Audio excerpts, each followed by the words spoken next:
Hello and a very warm welcome to Cat's Cartoon Club. I'm Phil, I'm the curate at St Catherine's, and I'll be taking us through Cat's Cartoon Club this month. If you're unfamiliar with Cat's Cartoon Club, basically the hope is that one day when lockdown is over, we could all get together to watch cartoons on the big screen in the church hall and eat popcorn and have hot chocolate and have a great fun time together enjoying cartoons. Can't do that at the moment because of lockdown, so we're doing the next best thing. We're picking a cartoon, we're encouraging everyone to watch it, and then we're meeting on Facebook to have a little think about the cartoon. So as you might have noticed, I'm wearing my dressing gown today. That's because I'm in my pyjamas underneath my dressing gown, and that's all because the film that we are thinking about this month is Sleeping Beauty. So I wear my pyjamas to sleep. Sleeping Beauty, and sleeping is the thing that we are thinking about. So it's a Disney classic. It's a really old film, but it's still a film that brings a lot of joy to people. So if you've managed to see it, great, brilliant. If you haven't seen it, but you've got a copy of it waiting to be viewed, then pause the video now, go and watch it, and then come back to us. If you haven't got a copy and you haven't seen it, don't worry, because in a moment we're going to take you through the story of Sleeping Beauty, so that you know what we're talking about.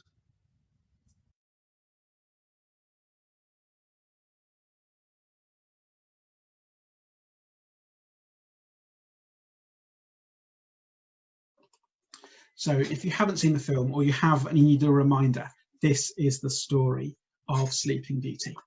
So Sleeping Beauty is Princess Aurora, and the story begins with her being born to a king and a queen who were desperate to have children. So they're really, really excited that she's born. So they have a big christening ceremony to celebrate. And at this ceremony, they announce that when Aurora grows up, she's going to marry Prince Philip so they can join their kingdom to the kingdom next door.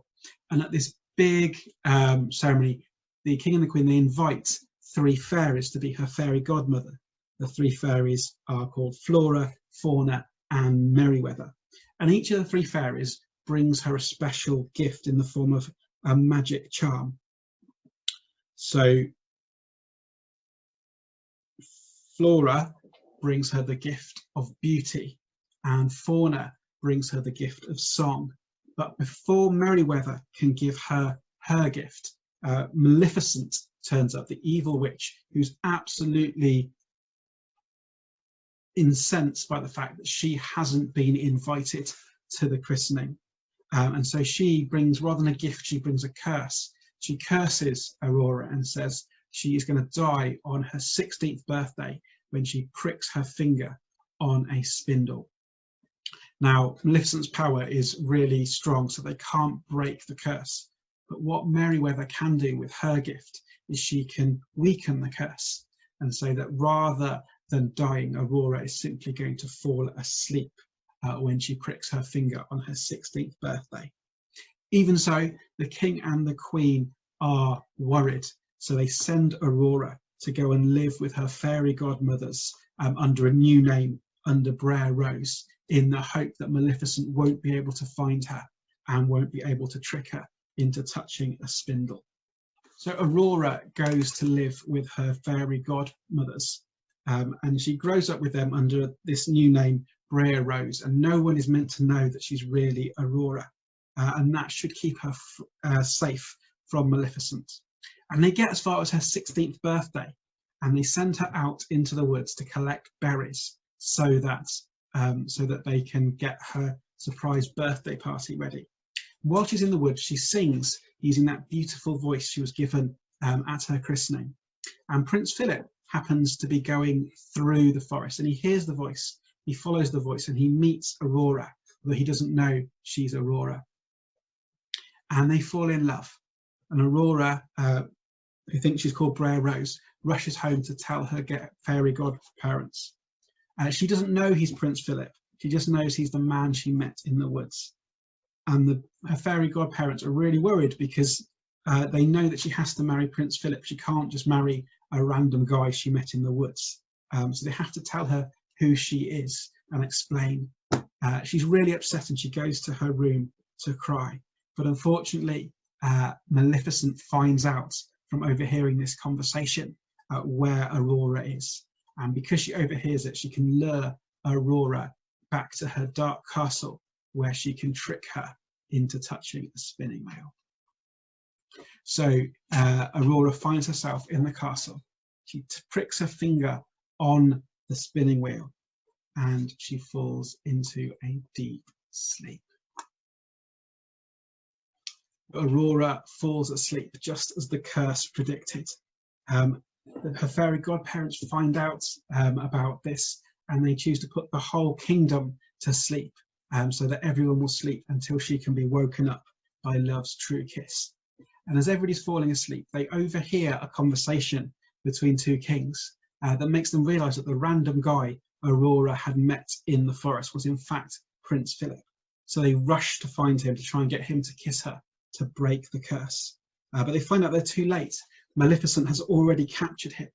So they rescue him and they help him to get through all the barriers and get to Princess Aurora. And then, of course, as we all know, at the end of the story, Prince Philip finds Aurora. He gives her the kiss. The spell is broken and the whole kingdom wakes up. So that's the story of Sleeping Beauty. And it's an interesting story. It's an old story, isn't it? It's been around forever. But it always reminds me of a story in the Bible about Jesus and what he did for a little girl that many people thought were dead, but he said was just sleeping. So we've got another cartoon for you to watch now that tells the story of Jairus' daughter.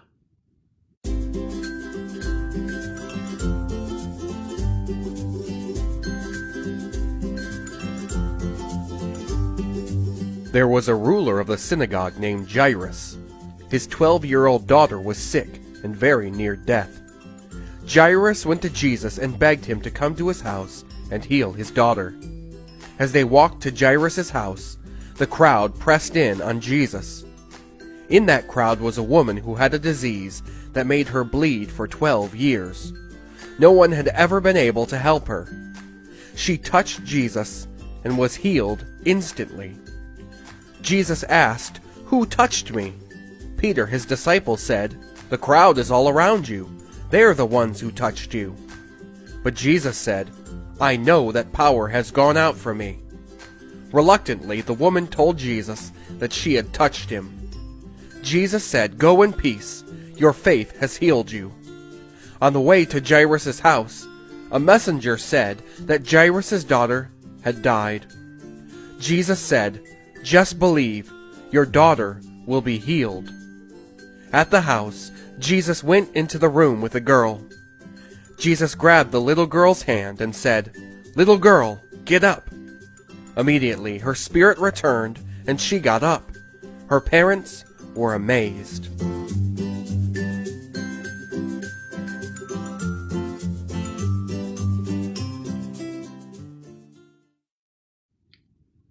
So I think it's interesting to look at that Bible story and Sleeping Beauty side by side, because there are some things in common. They're very different in some ways, but one thing they've got in common is that Sleeping Beauty fell asleep, didn't she? And it took a prince coming to give her that special kiss to wake her up.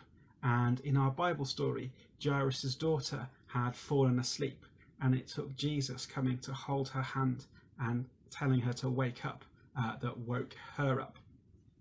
It's interesting because all through the Bible, this idea of waking up can be seen. The Bible sort of tells us that living without Jesus, living without knowing what Jesus wants us to do and how he wants us to live, is a bit like being asleep. And that when we become a friend of Jesus, when we become a Christian, that's when we learn how life should be. And it's like waking up. So what we're going to do now is we're going to do a memory verse. We're going to try and learn a verse of the Bible, which is going to help us to remember this. What's going to happen now is I'm going to read the verse to you, and it's going to pop up on your screen, and it's going to be on your screen for 10 seconds in its entirety. And then after 10 seconds, a few words are going to disappear. And you'll have 20 seconds to learn the Bible verse. And then you're going to have 10 seconds with a blank screen to see if you can remember it. before the verse pops up again. So we'll see how you get on, but before this verse pops up, I just want to read it to you. So the verse says, "You must do this because you know that the time has come for you to wake up from your sleep. For the moment when we will be saved is closer now than it was when we first believed." Romans chapter 13, verse 11. I'm going to read that to you one more time, and then it will pop up on the screen, and it will be your opportunity to learn it. "You must do this because you know that the time has come for you to wake up from your sleep. For the moment when we will be saved is closer now than it was when we first believed." Romans chapter 13, verse 10. So you've got 10 seconds with the whole verse up, 10 seconds with some words removed, and then 10 seconds of blank to see if you can remember it. Okay, ready, set, go.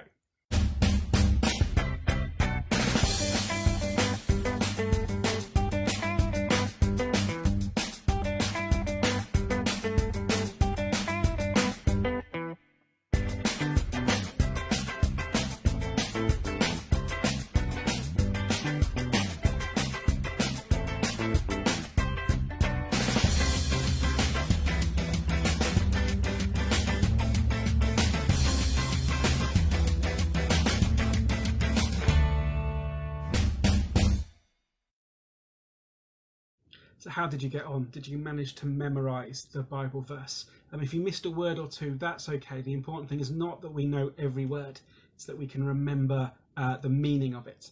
And the meaning of our verse is that following Jesus, being a friend of Jesus, is like waking up from a sleep. So we're going to move now on into our activity part. And we're going to do what we do every month. We're going to invite you to do a cartoon, to do a comic story. There's a link in the description for this video, which if you follow, you'll be taken to a PDF you can download, which has got speech bubbles and boxes for you to do your story. This month, the only rule is that we want a story where somebody wakes up. So the story is called Awake.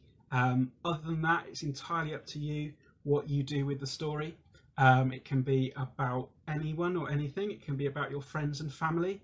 It can be about your favourite TV character. Or it can be about people you've made up. It's entirely up to you. All we ask is that someone wakes up in your story. And then if you haven't already, do check back on previous Cats Cartoon Clubs, because we do this activity every month, and we hope that over time you'll be building up your own comic library of different comic stories that you've put together. So do look back at Frozen, do look back at the Muppet Christmas Carol if you haven't already, and compile them all together. But for now, download the PDF for this month and put together your comic book story called Awake.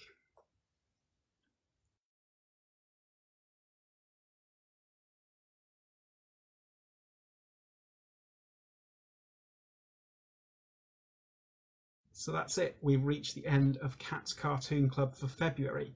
Do join us next month for March. Our March one is on the 6th of March. So do come back to our Facebook page on the 6th of March, where there'll be another video up here with another Cats Cartoon Club. Keep looking at our Facebook page, where we'll let you know what cartoon we're talking about in plenty of time. One day we do hope that we will be able to meet together to watch it live in person on the big screen. But I don't think we're going to manage that in March. So it'll be another online one in March on the 6th of March. If you haven't had a chance yet, do check out our one from Frozen from January and our one from December, which was the Muppet Christmas Carol. But I'm going to leave you now. Take care, God bless, and we'll be back in March.